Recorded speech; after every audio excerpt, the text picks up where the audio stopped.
when I was out jogging, and I started to notice what you would think was a kind of, maybe arthritic sort of pain. I'm 56 years old at the time, and I never thought more of it than that. But you may actually need a PSA test, because it could be the onset of prostate. I started having these symptoms, didn't recognize them for what they could be.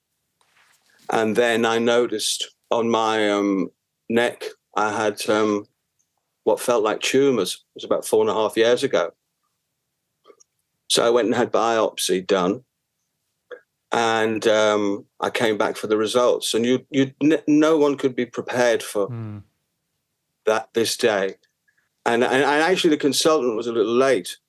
And he sat down and says, "I'm so sorry, so sorry." And I thought he was apologizing because he was late. And he said, it's prostate. I'm like, yeah, well, my dad had that. And I understand. He said, but it's stage 4, metastatic, which is a death sentence. Well, I was due to rejoin Duran Duran to pick up we were inducted into the Rock and Roll Hall of Fame in Los Angeles on November the 5th. I did a lot of preparation. I've got fabulous people, great doctors. I just didn't have that, and I was like, whoa. Because you lose all of your testosterone in treatment. I mean, just that in itself, I bet most men don't have a clue. So because I had to miss the ceremony, quite a public event, it was on HBO. It's just funny how these things collide.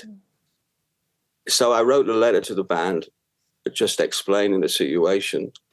And they very graciously, generously read that out before the ceremony. And that's when it went public. But I didn't have no plan. It wasn't something. And then afterwards, the amount of love and support and offers of help. But I also realized that by talking about it, and, Duran have quite a large female fan base. So it's like your partner, your boyfriend, give them a nudge, go and get a test. I thought about getting the most out of life. 4 years ago, there are treatments now that 4 years ago there wasn't. And I just thought about getting them. This isn't going anywhere. Then it was very likely that I wouldn't get through it at all. Now there's some new treatments that can help me. And I just thought, I'm going to live life. I've made 3 albums since then.